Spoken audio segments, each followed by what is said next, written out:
Atmosphere हमारा एक बड़ा इंपॉर्टेंट टॉपिक है। अगर हम इन्वायरमेंट की बात करते हैं तो इन्वायरमेंट के मैंने आपको 4 कंपोनेंट्स बताए थे। उन 4 कंपोनेंट्स में से सबसे पहला कंपोनेंट आपका एटमॉस्फेयर है। एटमॉस्फेयर एक एयर का ब्लैंकेट होता है अर्थ के इर्द-गिर्द। फिर एक लिथोस्फीयर है जो अर्थ की अपर टॉप हार्ड लेयर है जो लाइफ को सपोर्ट करती है, दैट इज कॉल्ड लिथोस्फीयर। फिर तीसरा कंपोनेंट आपको बताया था हाइड्रोस्फीयर। हाइड्रोस्फीयर क्या है?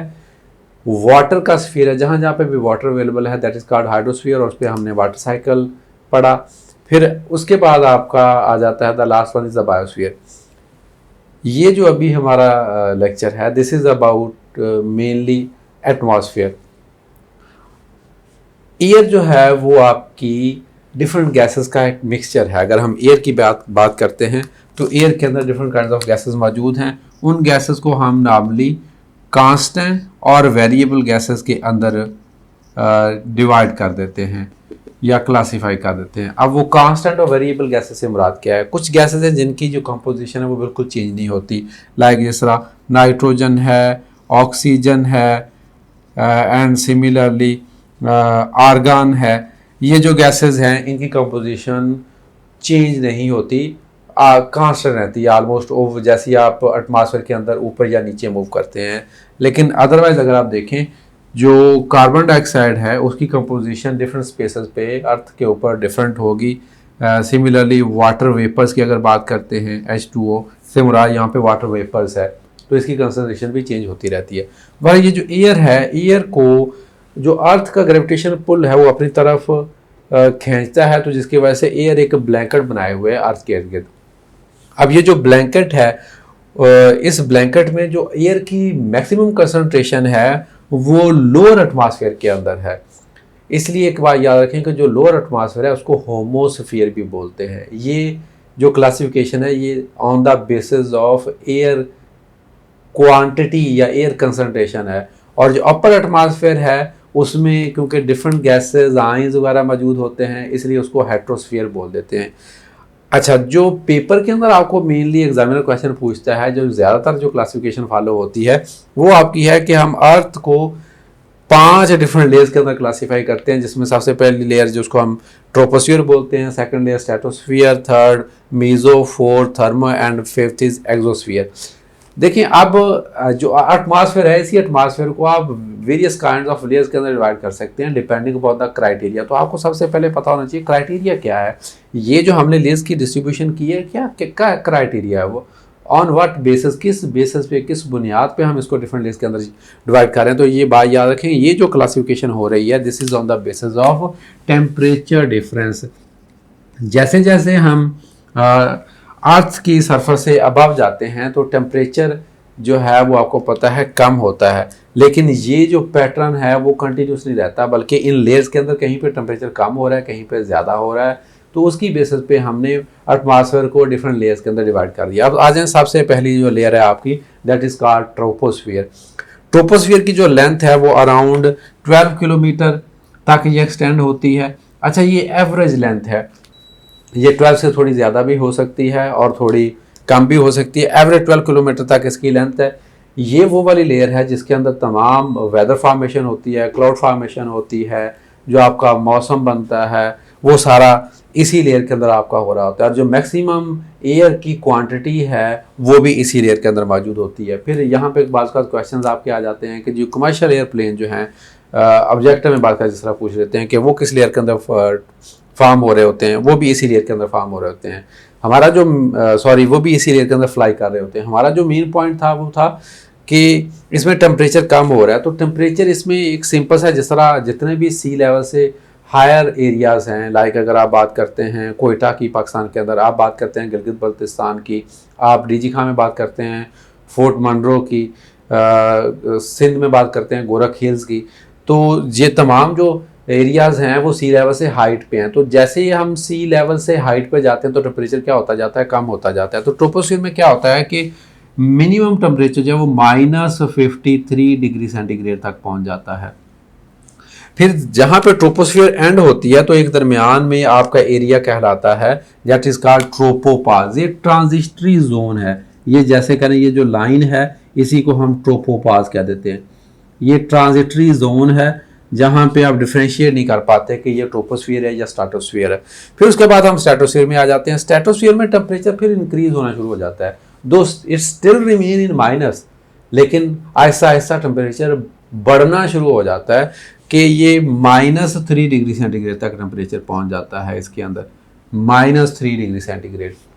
ये बात याद रखें, कुछ जो स्टूडेंट्स हैं उनको ये समझ नहीं आती। -53 ऑब्वियसली बहुत लो टेम्परेचर है, तो आप जैसे जैसे -53 से आप -52 -50 आप आते जाएंगे तो टेम्परेचर एक्चुअली बढ़ रहा है आपका, और अगर मजीद बढ़ेगा तो ये -2 -1 फिर 0 1 2 3 4 तो फिर ये प्लस में आना शुरू हो जाएगा।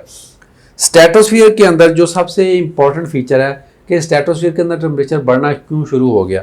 ट्रोपोस्फियर के अंदर तो टेम्परेचर इसलिए कम हो रहा था कि अर्थ जो है वो हीट को ऑब्जॉर्व करती है जो सन की तरफ से आती है, और वो हीट की जो इफेक्ट है वो सबसे ज़्यादा जारी बात अर्थ की सरफेस के करीब होगा। जैसे जैसे दूर जाते जाएंगे उसे हीट का इफेक्ट क्या होता जाएगा, कम होता जाएगा। ऐसे ही है जैसे आप किसी स्टोव के सामने बैठे हुए हैं या आप गर्मियों में हीटर के पास बैठे हुए हैं, अगर आप करीब बैठे होंगे तो आपको ज़्यादा हीट फील होगी, अगर आप दूर बैठे होंगे तो कम फील होगी।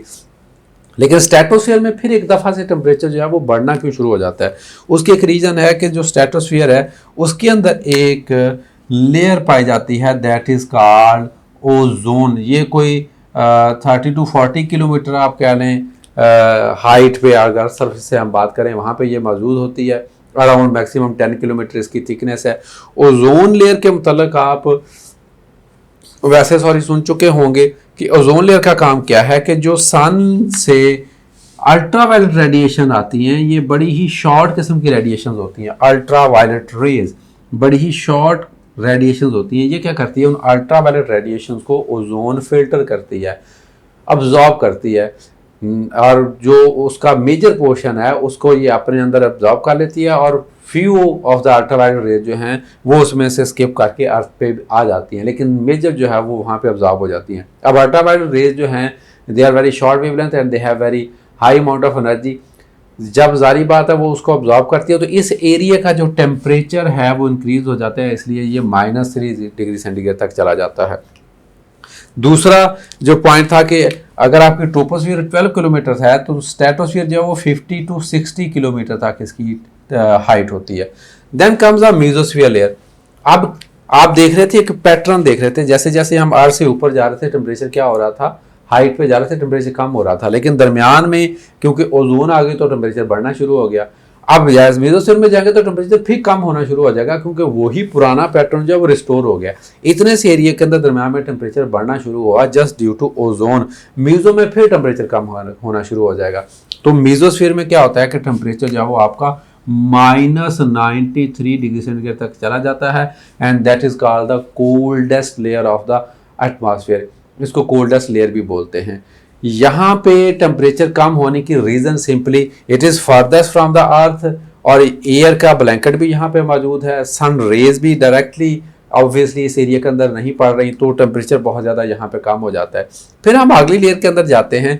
मीज़ो की हाइट का मैं आपको बता दूँ, ये 80 to 90 किलोमीटर इसकी हाइट होती है। और फिर आपका थर्मो है, इसकी जो हाइट है वो ऑलमोस्ट 80 से लेकर आप कह लें 500 to 1000 किलोमीटर तक हो सकती है।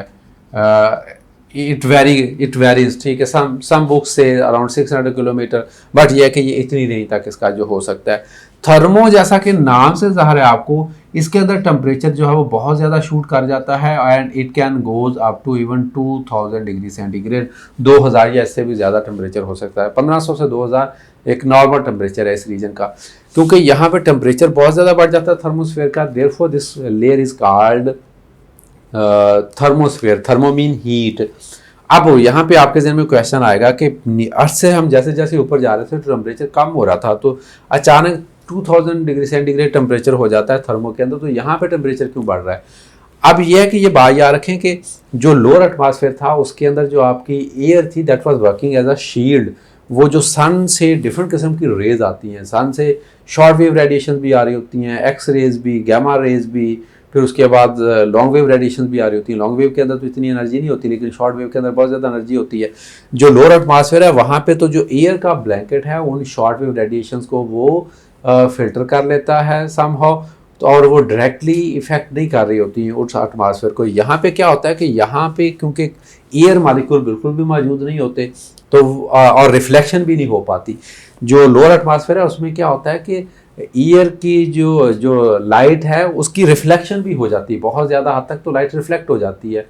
यहाँ पे डायरेक्टली तमाम लाइट रेज आ रही होती हैं थर्मोस्फीयर के अंदर। जब वो डायरेक्टली इस जगह पे आ रही होती हैं तो, और फिर आपका कह लेंगे सन के साथ ऑब्वियसली आपका डिस्टेंस भी जो है वो उसके करीब भी हो जाते हैं आप, तो टेम्परेचर इस रीजन का बहुत ज़्यादा बढ़ जाता है। जो आपकी लास्ट लेयर है that is called exosphere. In some books और in some spaces you will study that this is the part of the outer space। लेकिन इसको 5 लेयर्स के अंदर हम शामिल करते हैं।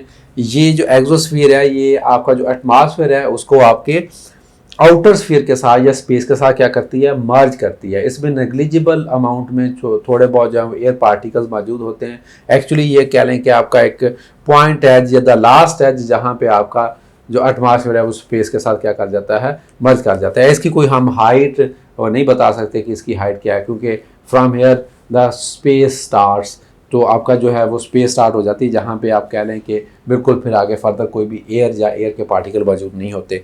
अब इस तमाम के अंदर जो आपको क्वेश्चन पूछा जा सकता है कि जो ये एटमॉस्फेयर की जो डिफरेंट लेयर्स हैं इनका बेनिफिट क्या है। आप एक तो बात याद रखें, देखें जो लाइफ की का इन्हिसार है वो इस एटमॉस्फेयर के ऊपर ही डिपेंड करता है। एटमॉस्फेयर जो है उसके अंदर ये ओजोन मौजूद है जो आपके अल्ट्रावायलेट रेडिएशन से हमें बचाती है।